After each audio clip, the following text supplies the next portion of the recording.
All right, in this video, I'm gonna talk to you about how to make more moolah when selling solar over the phone. Hey guys, welcome back to another video on the best solar channel on the planet. And in today's video, we're gonna address all the different things that you can apply today, whether you're starting from ground zero and you're just brand new to the industry and you just wanna become a dealer, or you're transitioning from in-home appointments to over-the-phone sales. And before we get into it, I know some people that are brand new to the channel are probably gonna ask, why don't we just do virtual, Ivan? Why don't we just do Zoom calls or Google Meet? Because the person can actually, see our face. There's a lot of the trust building factor happens so much faster. And although that's the case, I'm going to tell you, I've covered this in probably 20 plus different videos so far on the channel. But for those of you that are brand new watching this and you just discovered my channel, first of all, welcome. And if you haven't subscribed, make sure you subscribe to the channel so you don't miss any of the future uploads. And trust me, there's a bunch of information on this channel that can help you succeed in your journey to starting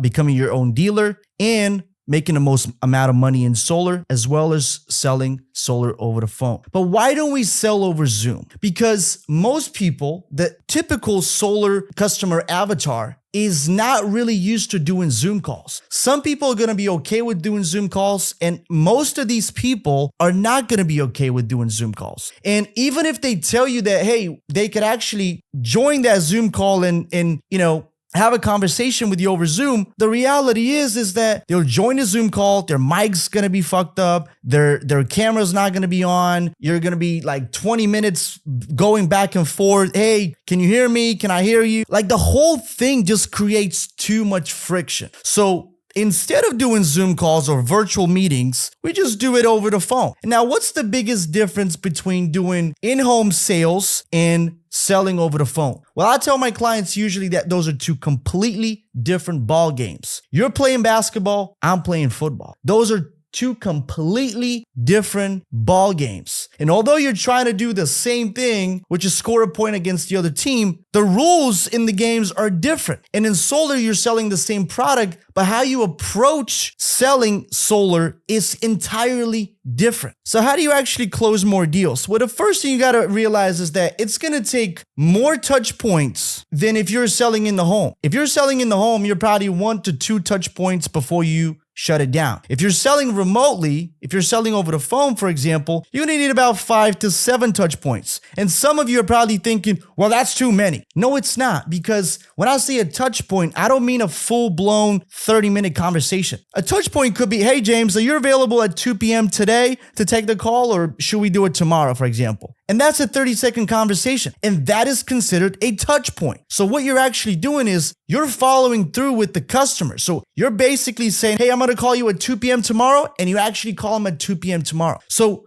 you're following through on the things you told them. And that's extremely important. And that's exactly the same way as building a friendship. What would you do if you want to basically create a strong friendship? Well, you want to have more touch points. You want to build trust in the other person. It's the same exact thing. So the first thing is just realizing that. In talking about touch points, the first thing you could possibly do is when you're having a conversation with somebody, you always need to have that in mind that, hey, I'm going to talk to you again. So before you get off the phone with a customer, always, even if there's uncertainty, even if they got to talk to the wife, even if they're going to be on vacation or whatever, you have to have in your mind that that appointment needs to be scheduled. You say, hey, James, listen, I understand you're going to be out for a couple of weeks or whatever, but I live and die by my calendar. So what time should we put it down for? Or for example, if somebody tells you, well, let me talk to my wife and then I'll tell you what time we can do this week or next week. You could always say, hey, listen, I understand that completely, but let's say you did talk to your wife. What would be a good time to follow up with you this week? Well, probably Friday. Okay. What time on Friday are you thinking? Well, probably 5 p.m. Cool. I'm going to put you down for 5 p.m. So now that's solidified appointment. Now you're not getting off the phone and you accomplished nothing. You have to accomplish something. The goal of every single phone call is always to schedule the next appointment, the next time where you're going to talk to them. Because if you don't schedule that appointment and you just get off the phone, then why the hell are you texting them and bothering them? So there needs to be a goal in mind. And the goal when selling over the phone is always, when am I talking to you next? Next thing is talking about creating friends, which is what you're doing with your people. You have to take notes. And when I say lots of notes, now, of course, your calls are going to be recorded. So if you miss something, you can always go back to it. But the best thing to do is just get into the habit of taking lots of notes, and not just any notes about their utility bill and what happened to their roof two years ago or this or that. Take notes about personal things they share with you so you can always bring it back to them again when you're talking to them, because that is the thing that creates trust in people. And also it makes them know that, hey, I'm actually talking to that person over the phone and they're listening. And not only listening, but they care enough to write things down or remember them. So when we talk again, I don't have to repeat myself. So it really does speak volume when you take lots of notes. And when you think to yourself about calls that you've had with other companies, for example, and you were on the receiving end, you were the customer or the potential customer, what was that person like? Has it ever occurred to you that this person is very attentive? Now, when you talk to that company, you probably noticed that, hey, next time we spoke, they brought up a lot of the things that I told them on the first call. And so that just creates that mutual respect of, hey, I talk and you actually listen. You care enough to listen and write things down. So always take personal notes about your customer, because that's going to improve the relationship between you and the customer. Hence, it's going to improve their overall experience of working with you, and hence you're going to end up actually closing more sales. Another thing is, if you're talking to a customer, and I've had this question a lot, by the way. Hey, Van, should I present myself as the installer if I'm a dealer, or that I'm a dealer? And that's a really good question. And usually my answer is, well, if you don't have a good brand, and if it doesn't have to be a brand, but if you don't at least have some credibility behind whatever it is that you're going to present yourself as. Let's say your company is called, Super Solar LLC, and you don't have a website. There's nothing online about you. They can't look you up. None of that stuff, right? Well, if you don't have all of that, then it might be a better option to present yourself as the installer. But if you do actually have all of that, I used to always say to people that it's not really worth to build a website, because you're going to spend a couple of grand, paying for a website, and you're really the dealer. And at the end of the day, they're doing business with the installer. The installer is the person, of course, installing the system on their roof. So it matters who they are, not who you are. In actuality, that is true. But if you want to increase your trust factor and increase your close rate, I think that actually being the broker in the deal is a lot better, especially when you communicate that with the customer. And what do I mean by that? Well, how about this? You always give analogy to the customer so they can understand what you're really trying to say and you get your point across. Well, Mr. Customer, when you go and get an insurance, do you go to State Farm directly, or do you just go to a broker and just say, hey, give me the best price? Let me see what's going on this year. That's what you do, right? And it's the same thing. Why do you go to a broker and not to State Farm directly? Because you don't know what's going on. The market changes all the time. They're working with all different insurance companies, and you want to see what's the best possible rate for you, what's the best possible deal, and where it makes sense for you to invest your money. It is exactly the same thing here. The trust factor goes up so much more because all of a sudden you're like, hey, I'm the broker, so I really work for you. I don't work for the installer. And so having a website, having a social presence and all these things in today's day and age, if you want to be a dealer, I think it does matter. And I think it can decrease the amount of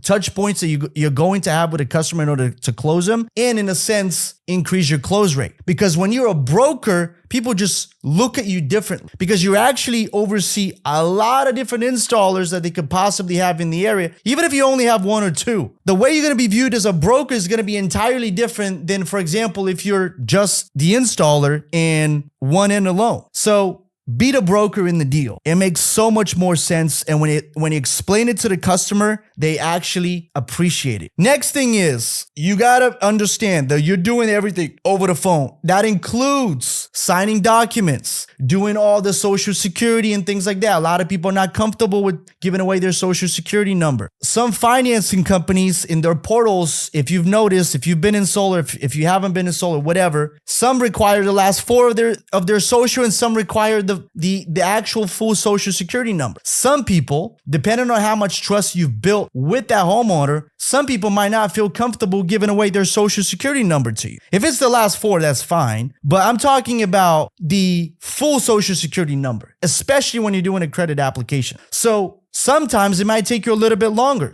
Do not get discouraged. Eventually, they will give it to you, right?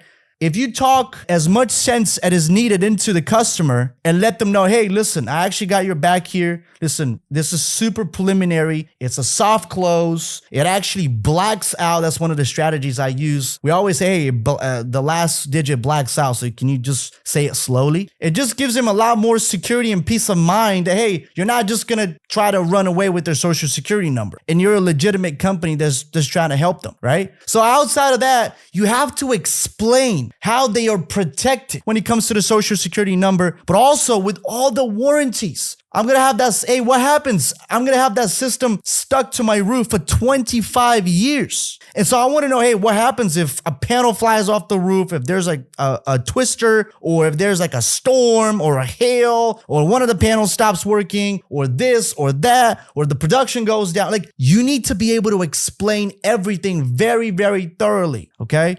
Doesn't matter if you're selling just traditional solar or you're selling a solar with a spin, with an offer. It doesn't matter. You're going to have to explain very thoroughly how they're not going to get fucked over. And last but not least, you always have to do the I call it a pull away close, or a soft close. So what that means is, hey, everything we're doing here, Mr. Customer, is actually super preliminary, okay? I just want to tell you, it's super preliminary. It's a soft close. It's a, hey, Mr. Customer, everything we're doing here is actually super preliminary, right? It's a soft check, so we're not going to leave a hard mark on your credit. Nothing's going to happen. Actually, I can't guarantee you. Sometimes we get too excited and I get other customers get mad at me because for whatever reason, we can't install on the property. So I'm going to tell you this, Mr. Customer, until the panels are on the roof, nothing's really guaranteed. Nothing's guaranteed. And at that point, they're like, whoa, like there's so many hoops that we need to jump through, and nothing's set in stone yet. So it's kind of like inching away,